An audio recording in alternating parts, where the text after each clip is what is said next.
We're glad that you are here. I know for some, getting out in this weather is a challenge, but it is good to be able to come together as a family. We're going to get right into our lesson this morning. We're going to begin by looking at 1 John chapter 4, verses 11 and 12. 1 John chapter 4, verses 11 and 12. It says, "Beloved, if God so loved us, we also ought to love one another. No one has ever seen God. If we love one another, God abides in us, and his love is perfected in us." The only way for God's love to be in us is for us to love each other. And part of loving each other involves God's love being reflected through us. And so last week we began a 3-part series looking at how God's love is reflected through us. And last week we considered how God's compassionate love is reflected through us. We considered what compassion is and the fact that compassion is actually an action that we show towards someone to meet their need because we want to alleviate their hurt or their pain. It's not just an emotion, it is actually something that we do. And we've seen that demonstrated because of God's compassionate love, because God has shown compassion upon us. But this morning, we're going to consider and explore how God's gracious love is reflected through us. You see, God's grace is actually an expression of his love. And so his gracious love has been bestowed upon us, and it is to be extended to others. You know, we live in a world that is marked by chaos and uncertainty, and God's love stands as an unwavering beacon of hope. In Psalm 103, in verse 8, it says, "The Lord is merciful and gracious, slow to anger, abounding in steadfast love." The Lord is merciful and the Lord is gracious. You see, God's love for us is boundless, and it is undeserved. It is freely given. And this love, this grace, is the very foundation of our faith. It's the very foundation of our faith, and it is the anchor in our storms, and it is the light in our darkness. This grace that we hold on to, this grace comes directly from God. And so this morning we want to spend just a few moments as we begin considering and understanding God's gracious love. To do that, we're going to go to the book of Ephesians and look at Ephesians chapter 2, verses 4 through 5. Ephesians chapter 2, verses 4 through 5. Where the Apostle Paul says, "But God, being rich in mercy, because of the great love with which he loved us, even when we were dead in our trespasses, made us alive together with Christ. By grace you have been saved." There are two things that we see here in this passage. The first is that God's love transforms. It changes. It changes. It takes that which is broken and it makes it whole. It takes that which is ugly and it makes it beautiful. You see, God's grace changes, and it doesn't just alter. It transforms, and in other words, it makes it into something totally different. You know, I could take this podium here, and I could change it. I could paint it. I could do a mural on the sides of it. You know, I could change it, right? But have I transformed it? No. What is it still? It is still a podium. Transforming it would be to take it apart and to remake it into something totally different. That's transformation, and that's what God's grace has done for us. That transformation process is called grace. And it is God giving us what we need rather than what we deserve, and it is all because he loves us. Now, it was mentioned that we have several props up here today, and I don't always use props, but sometimes my mind just goes kind of wild, and I come up with a lot of different weird things. So, I've used ropes before, and so here you have a rope. It actually extends out the door there, and I want you to imagine that it just goes on and on and on and on and on eternally. And then it ends right over here by this plant, is the end of this rope. And this represents our life, right? It represents our life from the time we were born. And we were born over here, so by the time we entered this world, and we were created to be eternal beings. And it just goes on and on. But you see, there's a problem. Sin broke this rope apart. You see, sin severed this rope. It severed our lives. The life that was created to be in relationship with God, when we chose sin, it took us out of relationship with God, and it's just a life. It's a life. Without him, it is a life. We live it. We go through all the challenges and trials, and we die, and we face eternal punishment because this is where it ends. But then Christ came to this earth, and he died on the cross. And when Christ died on the cross, he took care of our sin problem. Now, I have heard people say that the cross is a bridge. I disagree with that. Because you see, when you have a bridge, what do you still have under the bridge? You still have the divide. The divide is still there. The gulf is still there.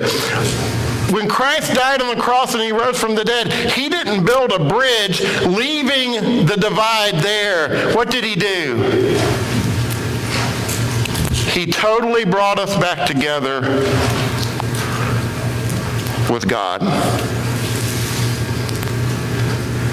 There's no bridge. There's just grace.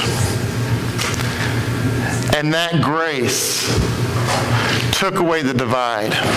That grace dealt with the sin problem so that we can go on through eternity knowing what our destination is, knowing what we have on the other side of this life. And it is all because of God's gracious love. God does not build bridges, he tears down walls. And that's grace. So, as we look at God's gracious love, it's important for us to understand, as we just illustrated, that it is the cross that is the ultimate expression of God's gracious love. How did God demonstrate his love for us? Romans 5 and verse 8 says, but God demonstrates his love for us in that while we were still sinners, Christ died for us. You see, God shows his gracious love to us through his Son, Jesus Christ. And grace, by its very nature, requires sacrifice. Grace requires sacrifice. You see, in order to give someone what they need rather than what they deserve, which is grace, I've got to give of myself. If I am just allowing someone to get what they deserve, in other words, merited favor, if I allow someone to get just what they deserve, that doesn't require anything on my part. You do something wrong, you get punished, you deserve it. That requires nothing on my part. You say something horrible to me and I yell back to you because you deserve it. That doesn't require any giving up on my part because now I have the satisfaction of yelling back, right? You see, it is grace that by its very nature requires sacrifice. When I give someone something that they don't deserve, and I reach out to them in that way, it's going to cost me something. What did it cost God the Father? His Son. What did it cost God the Son? His earthly life. Grace costs us something. True grace costs us everything. You see, it is God's ultimate expression of grace is the cross. But that leads us to the real point this morning, and that is, what does it look like to live in God's gracious love?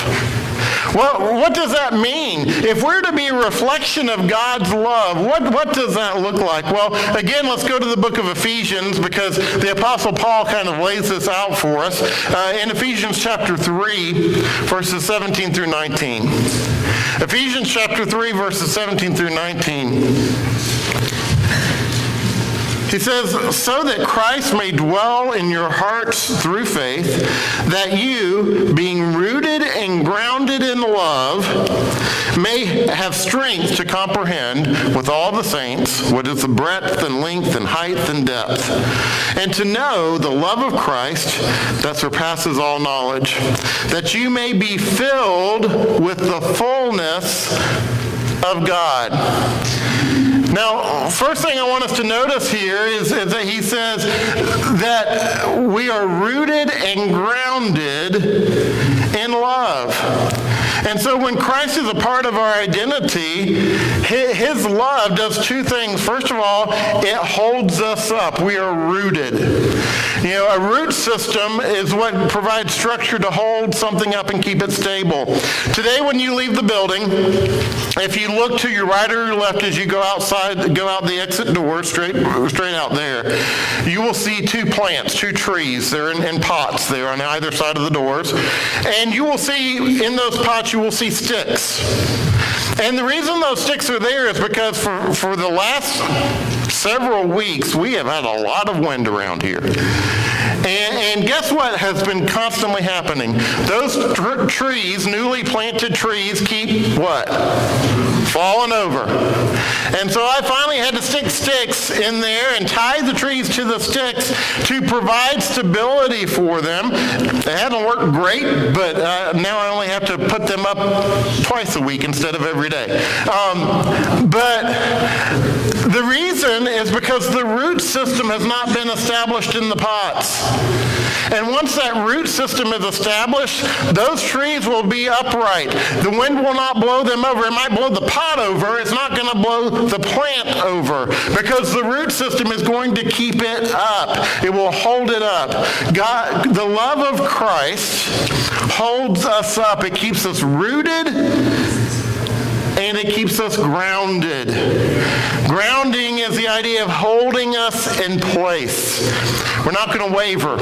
We're not going to move around. Not only are we going to stay upright in our faith, but we are going to stay grounded because that's what the love of Christ does for us. Back when Brenda and I lived in Homestead, Florida, in addition to preaching full-time, I did substitute teaching. I did that to help me get out into the community, and I did substitute teaching for a private school there in Homestead. And I did long-term substitute teaching. So I would be in a classroom anywhere from several days to sometimes 3 weeks at a time, depending on the teacher's needs. And so I spent time with these kids, and for that reason, I did actually want them to learn something. You know, I wasn't there just to hold a place for, to keep them from killing each other during the day. I wanted them to learn something, and so through the process of experience, I figured figured out that in order for them to begin the learning process, two things had to happen. The first is I had to get them rooted. They needed to stay in their seats. I needed to get them to be in position, right, to learn. The second thing is that I needed them to listen. And that's where the grounding comes in. I needed them to be rooted and grounded, because then the learning process can start.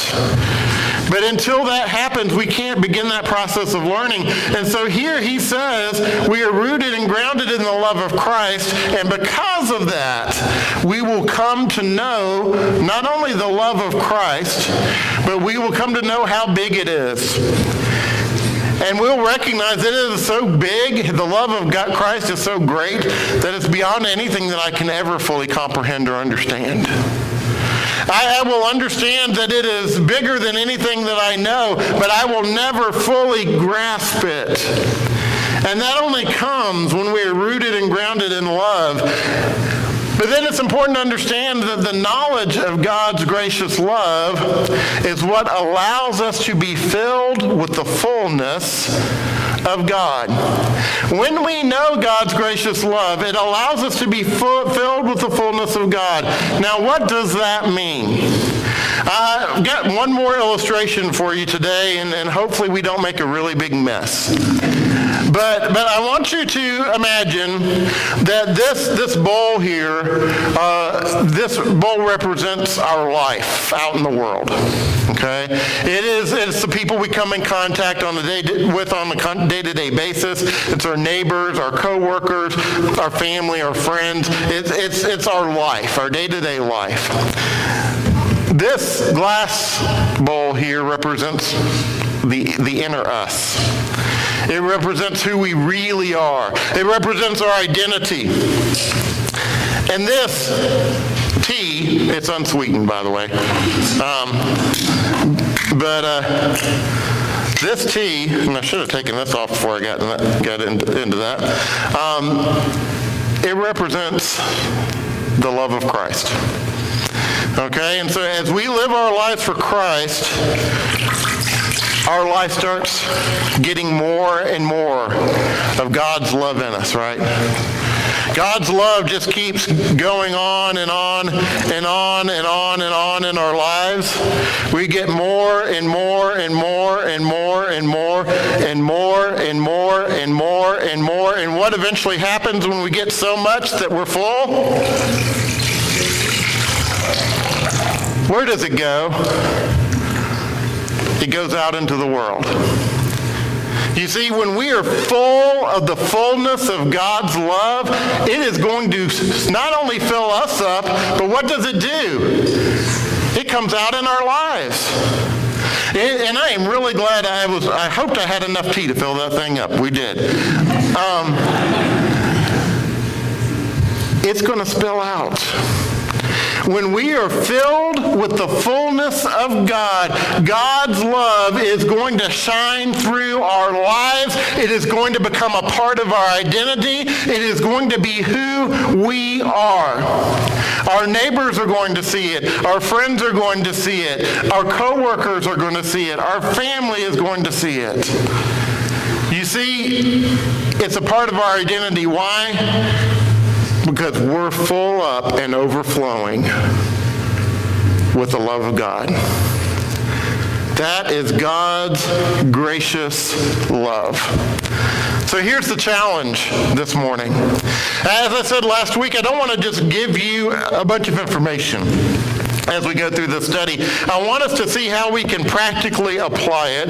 And so I want to give you a challenge this week, and that is that I challenge you to intentionally extend grace to someone this week.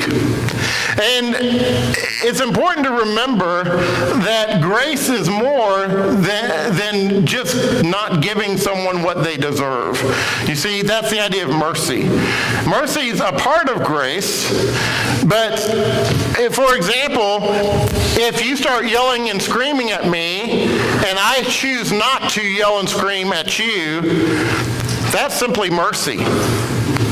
And believe me, if you've ever heard me yell and scream, I'm showing mercy, right? I'm showing mercy. That's not grace. That's being merciful because I'm not giving you what you deserve. You deserve that I yell back at you, but I'm going to be merciful and not do that. Where does grace come in? Grace comes in where I then, instead of yelling back at you, turn to you and tell you how much I love you and start listing all the ways that I appreciate you and all the wonderful things about you. That's grace.